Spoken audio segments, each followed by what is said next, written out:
तुम्ही जुना आठवा, काँग्रेस राष्ट्रवादीच्या काळात देखील एवढ्या ह्या स्थानिक स्वराज्य निवडणुकांमध्ये असं वाटत होतं, की काँग्रेस राष्ट्रवादी आघाडी सरकार काय उद्या परवा बरखास्त होते की काय? कारण मी त्यावेळी पत्रकार होतो मला आठवतंय.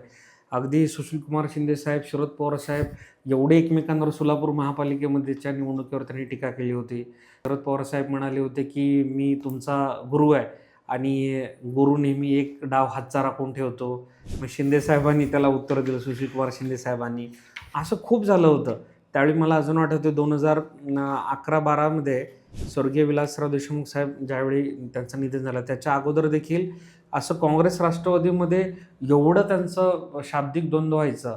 असं वाटायचं की काय तुटतं की काय? परंतु माझा असा अनुभव आहे, म्हणजे त्यावेळेचा पत्रकारितेचा आणि आज आज म्हणजे या सगळ्या लोकांच्या सहवासात राहण्याचा. कुठपर्यंत आणायचं हे या सगळ्या वरिष्ठ नेत्यांना माहिती असतं. त्याच्यामुळे तुटेपर्यंत हे कधी ताणू देत नाही.